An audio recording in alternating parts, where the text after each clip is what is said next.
Coming up on Nuestra Voz Today, 40 years ago, tensions between the U.S. and Mexico were running high around the issue of immigration. Then, President Ronald Reagan invites a young Major League Baseball pitcher from Mexico to the White House. I think he became the best ambassador that Mexico have ever had. Commentators at the time, and there are even Chicano historians today that call it the Fernando factor. In 1986, the Reagan White House helped pass the Immigration and Control Act, which granted amnesty to many undocumented immigrants. Many credit Fernando Valenzuela for helping raise the president's awareness on the issue. Plus, it's the 50th anniversary of Friendship Park. In 1971, First Lady Pat Nixon inaugurated the surrounding area here in the United States as California's Borderfield State Park. And on that occasion, she and others dignitaries in Mexico declared that this would be the first phase of what they called International Friendship Park. We'll share its history and what it has meant for many families located on different sides of the border. Also, he had big dreams as a kid growing up in El Salvador. I want to work for Mickey Mouse. I want to be an animator. Today, Jose Celaya is the only native Salvadoran graphic artist and character designer working for Disney Television Animation. And the charro culture is growing in Southern California. Get the community, get the teenagers, get the kids involved, and teach them about our sport. And hopefully one day they could be the next generation of charros. We'll give you an inside look at this Mexican equestrian tradition.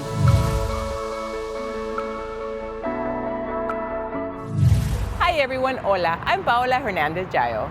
And I'm Luis Cruz. Thank you for joining us for this Hispanic Heritage Month edition of Nuestra Voz Today, presented by the San Diego Union-Tribune and the Los Angeles Times. We are coming to you from the historic Chicano Park in San Diego's Barrio Logan. Today, we're going to be talking about the many aspects of immigration. In 1981, as it is still today, immigration from Mexico into the United States was a hot political issue. When Ronald Reagan was inaugurated as president, no meaningful new immigration laws had passed since 1965, and tensions between the two countries were high. LA Times columnist Gustavo Arellano shows us how immigration policy changed once Ronald Reagan met Fernando Valenzuela during his remarkable rookie season. In June of '81, President Reagan invited Mexico President José López Portillo to the White House for a state lunch. And he also requested the presence of a certain 20-year-old pitcher from the Los Angeles Dodgers. Right in the middle of the baseball season, Ronald Reagan invites Fernando Valenzuela into the White House and then invites the president of Mexico for lunch. The president of Mexico and the people of Mexico were not very happy with American politics in which they were treating Mexican workers that were coming here and doing all the work, and yet they were being demonized, and they were talking about building a 7-foot wall. It was called then the tortilla wall, that with Fernando there, I think it really lowered the political temperature at the time. Dodger Spanish language broadcaster Jaime Jarrín joined Valenzuela on the trip. I will say 150 to 100 people there, being inside the White House. That's very unique, very special. The Marine Corps band was playing beautiful, beautiful arrangements of very well-known Mexican songs, and Fernando was delighted. The first time that I saw, probably the only time that I saw Fernando excited, was when we were going from the airport to the hotel, to the Hyatt Hotel in Washington, when he saw the monuments, the Lincoln Monument, the Jefferson Monument. He was really excited. He couldn't believe it. You want to watch on TV, you know, and be part of the two presidents and be in the same room. It's a dream, you know. What more I can ask? He was trying to explain to me the feeling when he was at the White House. And sitting there between the two presidents, and he said, you know, my dream was to play Major League Baseball. I never thought I would get to play for the Dodgers. And he says, now here I am with my president and the president of the United States sitting here having dinner in the White House. He goes, I know I'm young, but I thought my dream was, I'd reached my dream, and look where I'm at now. To see this kid, long hair, a little bit chubby, you know, and no English, to be there, the center of the attention, and to see a line by the Vice President George Bush, the Secretary of State Alexander Haig, the Secretary of the Defense, Weinberger, the most powerful people in government, in line waiting for this kid from Mexico to sign them an autograph, baseball. That was really very unique, very special. That I keep that picture in my mind, every day, because this shows me what this country is. And so both Republicans and Democrats wanted to be seen with Fernando. He was political dynamite to have a picture with them. So when you went back to your constituencies, especially your Spanish-speaking constituents in Detroit or Chicago, you could say you took a picture with Fernando. I mean, he was something you wanted to have a picture with. Made everybody proud because it seemed like it was somebody that did something that that he was brought in because of his accomplishments. And it was not a political move. It just felt like this guy was brought over because he was, in fact, what he was doing, what it meant to people. It just became something of a matter of fact of somebody that is doing good in the sport, that he's getting the recognition by the presidents. So it was meaningful then to people. We're proud of the fact that he was at the White House. And of course, Ronald Reagan was our governor and a movie star, and from California there was a lot of, even though many of us are the opposite party, but they tell us, and we read about the fact that we don't know exactly that most of the dialogue that evening was about immigration. And so I don't know if that made the president at that time more sympathetic to those kinds of issues, but he was from California, so he understood the impact and the kind of positive contribution that Mexicanos were making here in California and the economy. And certainly Fernando knew those issues and understood them well. I think he appreciated that he was able to immigrate as easily as he did when he knew full well that, many of his own family, his own people were having trouble, and the kind of illegal situation that was creating for many of the people who were living in the shadows at that time. It didn't happen overnight. But in 1986, the Reagan administration passed the Immigration and Control Act. President Reagan signed the first comprehensive immigration bill since 1965 that established 3 million undocumented persons who became U.S. citizens from a Republican president. This was amazing. It was welcomed when we got the president to pass immigration reform and to have amnesty at that time. It was welcomed, and I think not a lot of people tie it directly to Fernando and that particular White House meeting, but I think there's a line that could be drawn, and I don't see why not. Fernando understood those issues very well and could speak very plainly and clearly about it. Commentators at the time, and there are even Chicano historians today that call it the Fernando factor. I mean, it wasn't the entire factor, but clearly Fernando played a major part in shifting the policy, shifting the tone from punitive to in terms of creating 3 million new citizens out of undocumented. He played a role, very well role that I think he became the best ambassador that Mexico have ever had, because of the people reacted to him. He didn't want to get involved in politics. It was a very touchy situation with him. He is a very private person. I admire him for that, but he conducted himself beautifully. Reagan knew that many of these undocumented persons would probably vote Democrat, but he knew that Fernando had given both governments of Mexico an opening that they could go ahead and for a little bit, set aside partisan politics on the issue of immigration and sign a comprehensive immigration bill. We are, immigrants, and they have received us with open arms, Fernando and myself, and they have given us the opportunities to reach other places, to be able to achieve what we wanted to achieve. The Los Angeles Times is presenting Fernando Mania at 40, a video series that relives Fernando Valenzuela's incredible rookie season. To watch all of the installments of Fernando Mania at 40, log on to latimes.com/FernandoMania.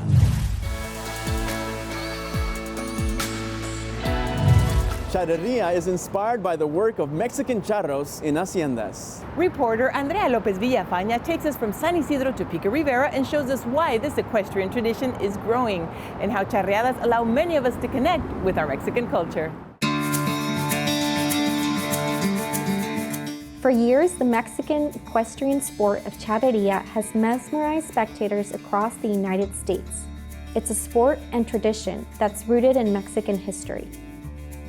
Charrería, or charreadas, are sport competitions that consist of roping and riding exhibitions inspired by the daily ranch work perfected by charros in haciendas in 16th century Mexico. It's sometimes compared to American rodeo, but for those who practice it, it's much more. They see it as a display of tradition, culture, skill, and courage. Charrería is seen as a representation of Mexico and is often something that allows Mexican Americans who practice the sport to feel connected to their heritage. Charrería is important to me. One, it's because of the culture.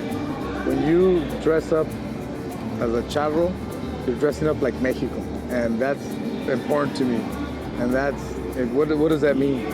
It means the values of a family. It means the value of being a good athlete. It means the value of being Mexican. It means the value of especially being in a country that this is not the norm. That's why it's important to me, for the traditions, for the kids, for the family, that this is a sport, and it's a sport that we all love. It's a sport that brings a lot of families together, and it's a sport that makes us really go back to our culture, our roots of Mexico. So that's why charrería is important to me. As the sport continues to grow in the U.S., those who practice it are finding ways to preserve it through educational and community events in San Diego. As an organization, I think what we're trying to do is, one, to get our community to know a little bit about us, know about our culture, get our kids involved, get the community, get the teenagers, get the kids involved, and teach them about our sport, and hopefully one day they could be the next generation of charrería, of charros. You know, that's really what we're trying to do. For the San Diego Union-Tribune, this is Andrea Lopez Villafaña, with images by Ariana Dressler. It's wonderful to see the tradition of charrería growing in Southern California and the United States. To learn more about this equestrian sport, go to the Latino life sections of the LA Times and the San Diego Union-Tribune. Coming up, it's been 50 years since Friendship Park was founded on the border. We'll show you how it has changed throughout the years due to immigration laws, when Nuestra Voz Today returns.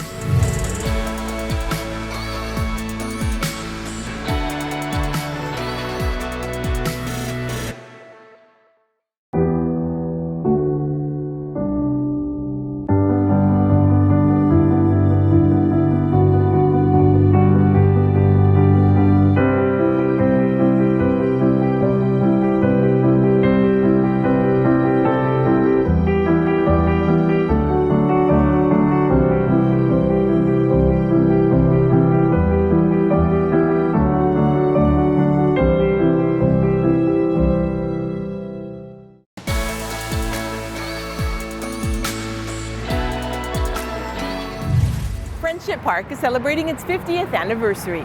San Diego Union-Tribune en Español reporter Alexandra Mendoza shares its history and why it has been such an important location for families living on opposite sides of the border.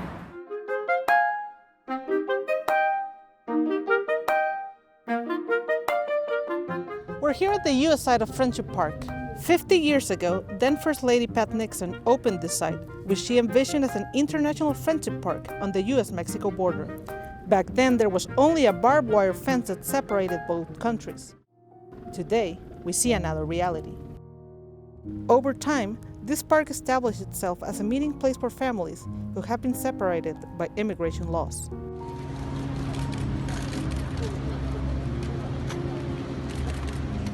We're at the westernmost end of the U.S.-Mexico border, right up on a mesa top, right over where the border wall dives into the Pacific Ocean.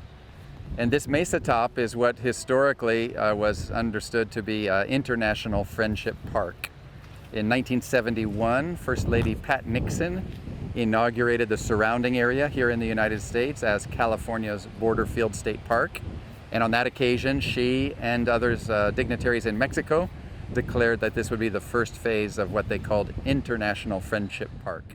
Via Zoom, we spoke with Christian Ramirez, who remembers what life was here at the border, growing up in the Tijuana-San Diego region. I remember kicking my first soccer balls in that park.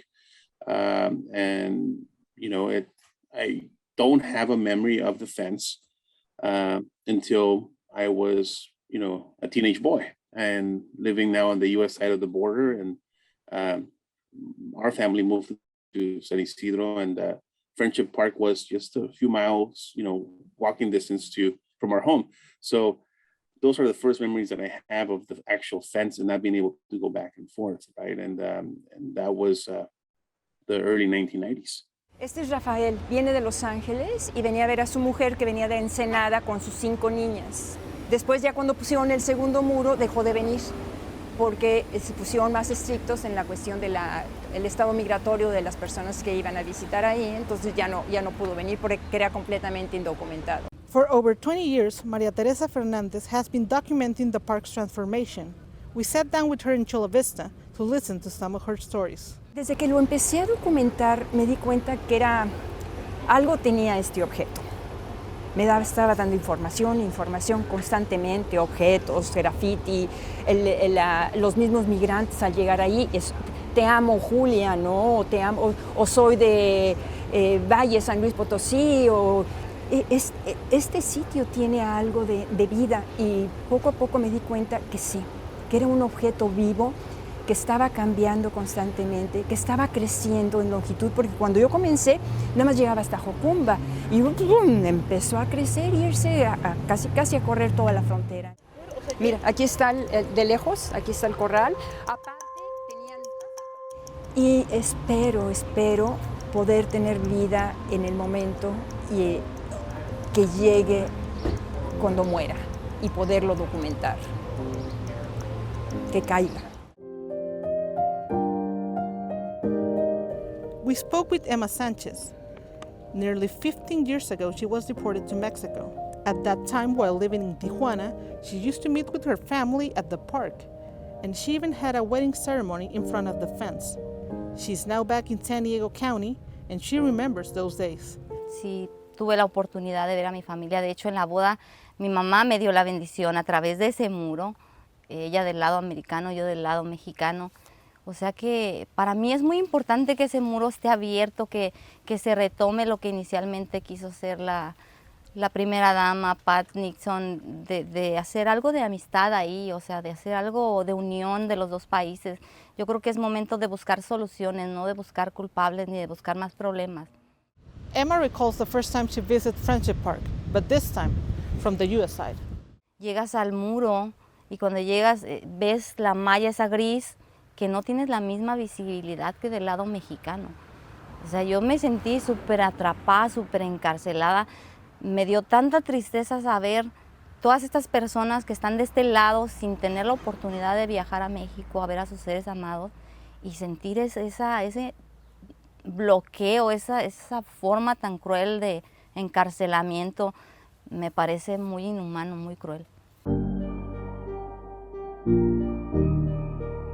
Right next to the plaza where families meet, there's a binational friendship garden. At the Mexican side of Friendship Park, we spoke with Dan Watman, a local activist who has been taking care of this garden for over a decade. This cross-border friendship and family reunion and environmental collaboration are really important, and they can't be left aside in order to put in more militarization and enforcement, because these plants that are here have root systems they're native plants, and they have root systems up to 30 feet deep. And so, it's not when they're saying, all the climatologists are saying not if, but when there's going to be torrential rains. And when that happens, if there's no native flora on the hillsides, all the houses, everything, there's going to be massive erosion. And I don't care how many walls you have here, it's not going to help us. You know what I mean? We need to start working together to restore our environment and restore our region. What pains me the most that image 50 years in the past was a better reality than what it is now 50 years later. But I remain hopeful that this place will usher in a new reality for the border, in which a fence will no longer divide the people of Tijuana and San Diego. And if the day comes when that occurs, when these walls no longer stand, it will happen at this place because it's been able to survive for 50 years under the constant threat of destruction from every single administration. with the exception, ironically, of the Nixon administration. Borderfield State Park closed in the spring of 2020 due to the pandemic, and with it, access to the binational park. Although the state park reopened back in May, Friendship Park didn't follow. An official with the U.S. Border Patrol said that because of the influx of migrants on the southern border, they are not capable to properly staff the park. Reporting from Friendship Park, I'm Alexandra Mendoza, with photojournalist Alejandro Tamayo for the San Diego Union-Tribune. To read Alexandra Mendoza's full history about Friendship Park, go to SanDiegoUnionTribune.com.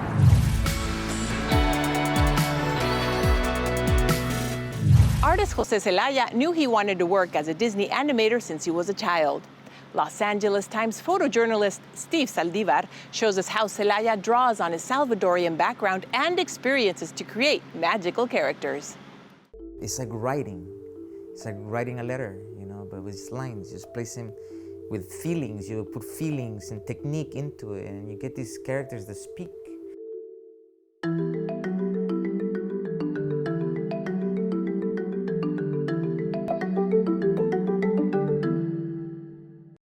I want to work for Mickey Mouse. I want to be an animator. I want to do something that is art related. I remember that my mom looked at me and said, "Hey, yes you will." I remember very clearly my mom told me, when you choose a career, choose something you love, because you're going to do it for the rest of your life. Cuando vine acá es lo que me ayudó a pues, hacer amistades, ¿no? También. Porque me acuerdo cuando yo vine a los Estados Unidos, me acuerdo que yo vine de allá, de un mundo donde yo era como que, estaba como de un tamaño acá, como igual que todos, ¿no? Que un poquito más alto y todo. No, vine a los Estados Unidos, todo el mundo era muchísimo más grande que yo. Y encima de eso eran pandilleros. Entonces yo estaba así como que, era un mundo como alien world para mí, ¿no? No me sabía comunicar. Una vez los pandilleros sabían que dibujaba y hacía sus nombres así como bien acá, como pieces, ¿no? Entonces me querían. Y me aceptaban y no tuve que meterme en ninguna pandilla ni nada de eso, porque pues me dejaban nomás el artista y todo. Siempre que me miraban cambiaban de expresión. A lo mejor estaba aquí, bien acá y todo. Y después cuando miraban, se ponían aquí, porque hay algo en el arte o en los dibujos que haces. Siempre notaba que era como magia. Entonces me inspiraba a mí para seguir produciendo estos dibujos que no eran los mejores, pero los hacía les ponía mucho empeño, ¿me entiendes? Y pues poder comunicarme de esa manera me salvó la vida. The good artwork is easy to love and enjoy and be like, look, I did this. There's something about the bad work too that is kinda, you can enjoy. So it's like a marker, or like it shows you how much you've been growing. So it's not even about what the artwork looks like, it's what the artwork is saying.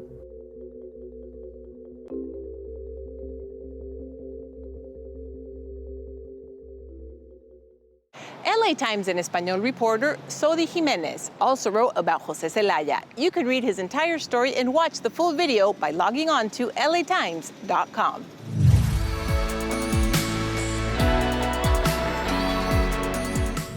And before we go, we want to invite you to check out our comprehensive coverage of our Latino community in Los Angeles, San Diego, and Baja California. Just go to latimes.com or SanDiegoUnionTribune.com and look for the Latino Live sections. That does it for this edition of Nuestra Voz Today. Muchísimas gracias por su sintonía. Los esperamos para el próximo programa. Thank you for watching.